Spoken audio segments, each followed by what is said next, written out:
G'day, how you going? We're looking at 10 iconic Australian brand names and the story or the inspiration behind where they started or where the name came from. I guess we'll find that out in a second. It's actually an article. I'll have it linked down below if you want to take a gander at it. This is from a .com.au. It's an Australian site, okay? And we're just going to jump straight into it. Because I want to see if I recognize any of these, only because, of learning a lot about Australia, books from you guys, gifts, videos, of course, just a whole lot of, Aussie media in different ways I've consumed. I want to see if I know them all. And if I don't, then I guess I get to learn something, right? So, jumping straight into it. The inspiration behind 10 of Australia's iconic brand names. Many Australians have grown up with brands such as Country Road, JB Hi-Fi, and Rip Curl, but how many of us have actually stopped and thought about where these names actually come from? Okay, so it's about the names. They actually put 100 iconic brands under the microscope, but here's 10 of the favorites. Favorites. The spelling difference always gets me. So first up is Rip Curl. I don't know if their logo's like cut off or if it's just Rip Q. I feel like their logo's cut off or something, yeah? Anywho, yeah, I can't really, I don't know if it was like loaded in wrong or what. So, first one is Rip Curl, as I said. Never heard of this one. At least I don't think so. Already stumped. Dang it. The Rip Curl story began in a very laid-back 60s Aussie beach town kind of way with two surfing mates, Doug Claw Warbrick and Brian Singer. I love the straight in with the Aussie nicknames. Gotta love it, right? Setting the tone already. Bumping into each other in the street, the conversation led to Claw asking Brian, do you want to start making surfboards together? Brian, who at the time was a science teacher, thought this would mean more time surfing. So on the spot, he said yes. Oh boy, what a story of a supposed big company. They just bumped into each other and said, hey, want to make surfboards? There you go. Rip Curl was born. That's freaking awesome. I feel like this might be super simplified, or I feel like it is Australia. That might have been exactly what happened. And I think that's kind of fun because that's a possibility. The pair set up operations in Brian's garage at 35 Great Ocean, and in April 1969, the first boards were produced. 1969 in Australia on a beach town. I feel like that's a really fun time. Right? Oh my God. There is Rip Curl, maybe an early iteration of it. It's kind of cool. One day they saw a local surfer, Simon Buttonshaw, and they were hanging around, tossing around names for their boards. Claw had recently bought a board and painted the words Rip Curl Hot Dog on it. Over the afternoon, the name Rip Curl kept bubbling to the surface. Later, Claw recalled, the words didn't mean anything except ripping was groovy and surfing the curl was groovy. We wanted to be groovy, so that was it. And thus, Rip Curl was born, generating in excess of $497 million annual revenue. Rip Curl has become one of the largest surfing companies in Australia, Europe, South America, North America, and South Africa, and is considered globally as one of the big three alongside Quicksilver and Billabong. Rip Curl is still owned by the original founders. Okay, this is turning interesting quick. Remember, if you can't tell, I am not a surfer, right? Never done it my whole life. You won't catch me surfing next week. It's not an industry I'm really familiar with. So this brand might be super famous in the U.S. as well. I wouldn't even know. I feel like the only brand I've heard of is Billabong out of those, and I don't even know how I've heard of that. But Rip Curl really made a name for themselves. I'm actually gonna Google that real quick. Yeah, you Google Rip Curl. Headquarters, Torquay, Australia. No kidding. Let's see their site. This is like their U.S. website, by the way. Look at, they got a sale. Don't miss the sale. Sale. Limited time only. So they make kind of everything like beachwear, fashion, beach fashion, surfer fashion. Yeah, this is in USD. Wow. Men's, women's, kids. That's like a whole life I've unfortunately never gotten to live, the whole surfing life, beach life like that, living quite far from the ocean, unfortunately. Summer looks good on you, Rip Curl, Western Australia. Look at that. That's very cool. I mean, I could tell a lot of these adverts looked like they were taken in Australia. But that's not. PSSC. Yeah, I was going to say that looks like Palm Springs. So there you go. They're very relevant in the U.S. as well at this, what do you call this? I can't remember the name of this. Where it's like a simulated waves, like a wave pool. Is that just what it's called? I don't know. I think someone might correct me in the comments. Yeah, and look at, when you click on the men, for example, kind of a little bit of everything. Well, I think that's the fun part, is discovering something new. And maybe if I find myself on the beach, I'll remember Rip Curl. Pretty cool. Moving on to number 2, Country Road. In 1794, Melbourneian retailer Stephen Bennett borrowed $20,000 from his father-in-law with a vision to join the denim boot that changed the face of fashion. He started by creating a range of pure cotton man-styled shirts for women, now a Country Road icon. Country Road. Now, this one is a gray area. I feel like maybe I could recognize some of their stuff, maybe not. Again, kind of cool to find out about, though. They're a lifestyle brand for women, men, children, and home, renowned for stylish, high quality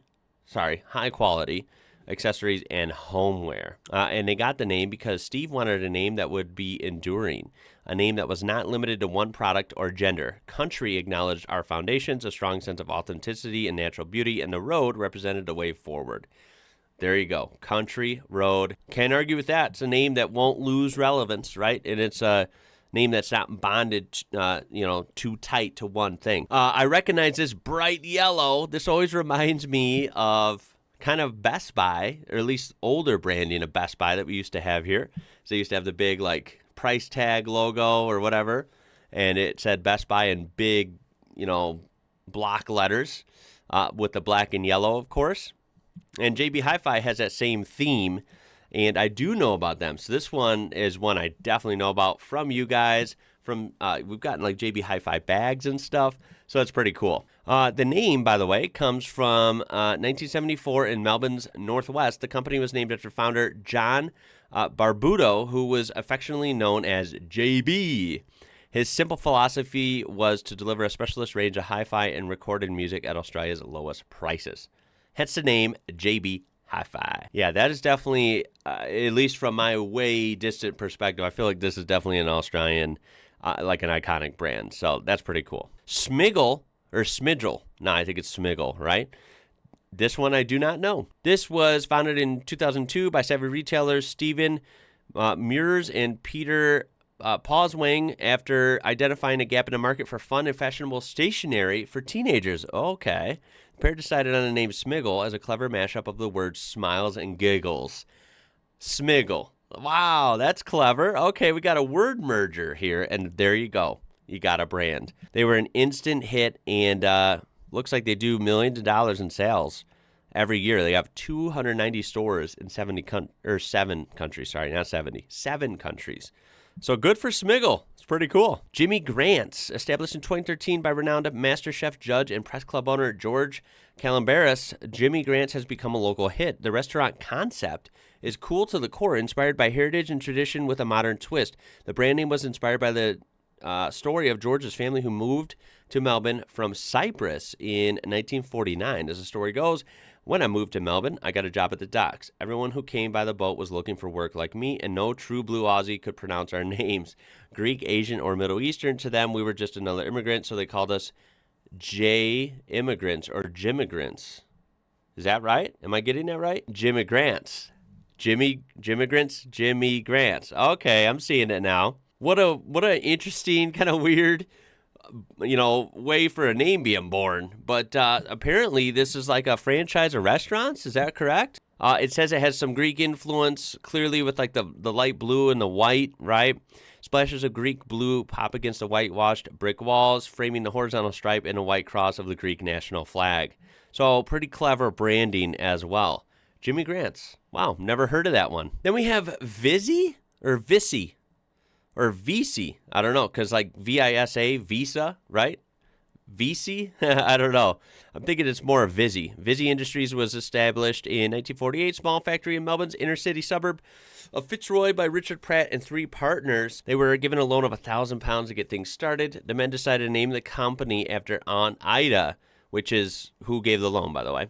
And so the name Visa Industries, or Vizy, God, I'm so butchering this, I apologize.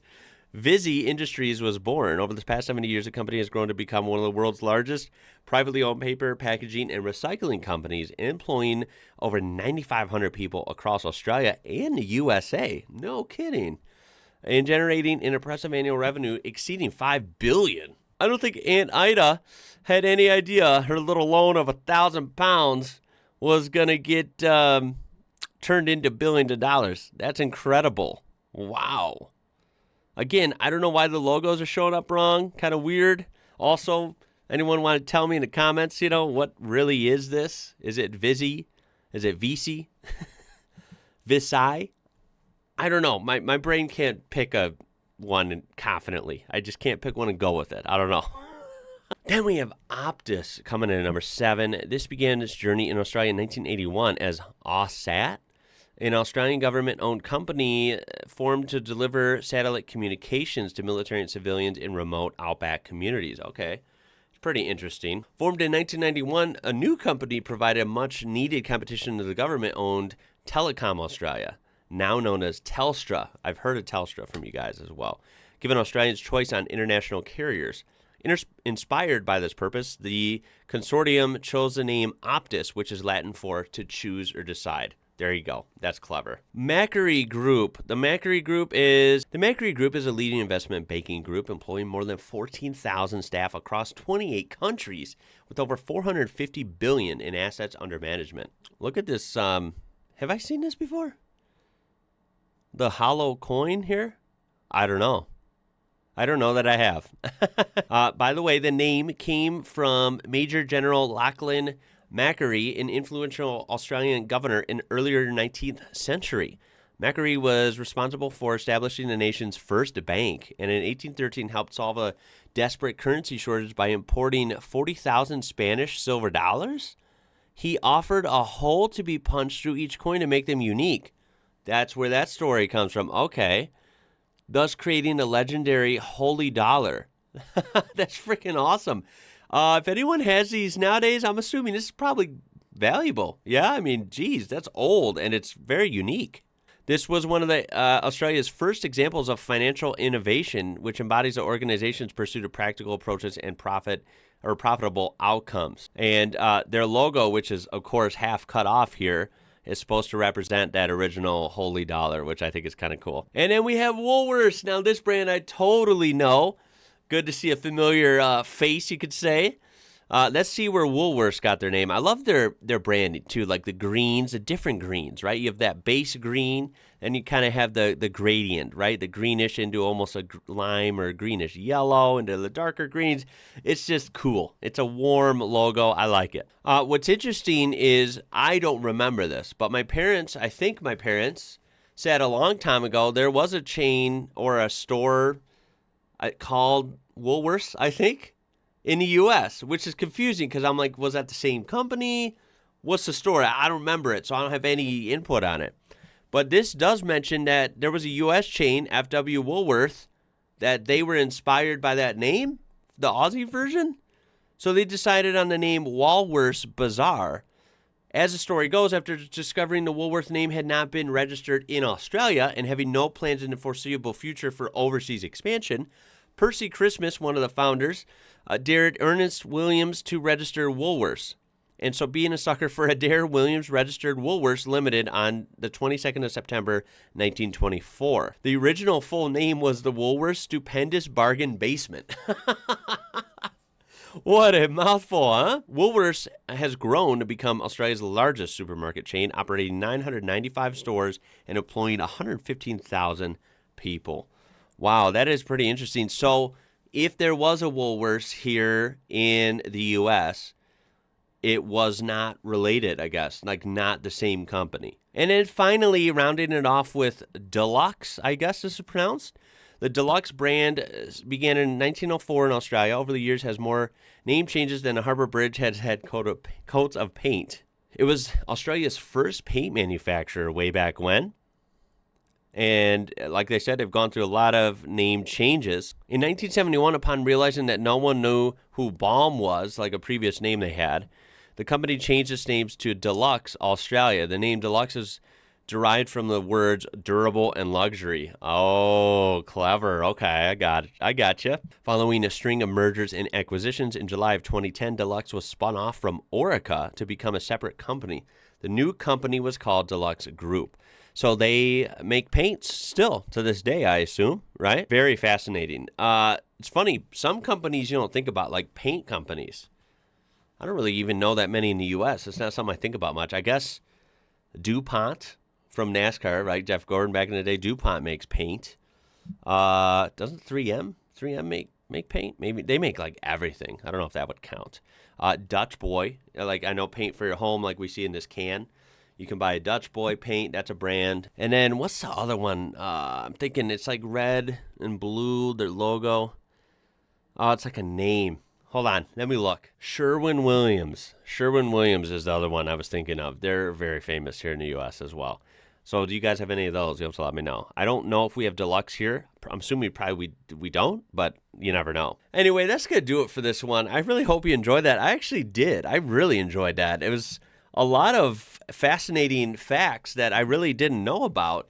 Some familiar ones, but then, of course, just finding how they started out and, of course, how the name formed is always kind of interesting in itself. But yeah, you know me, I always do some random videos that are a little bit unexpected like this one, and I'm glad I did. It was a lot of fun. Please throw a thumbs up on there if you agree, and of course, subscribe to be part of this amazing community we do have here. I cannot wait to see your comments on this one. I mean, hey, maybe even you learned something too. That would be really cool. Regardless, guys, my name is Ian. You're watching IWrocker, and until next time, y'all, have a great day, and I'll catch you later.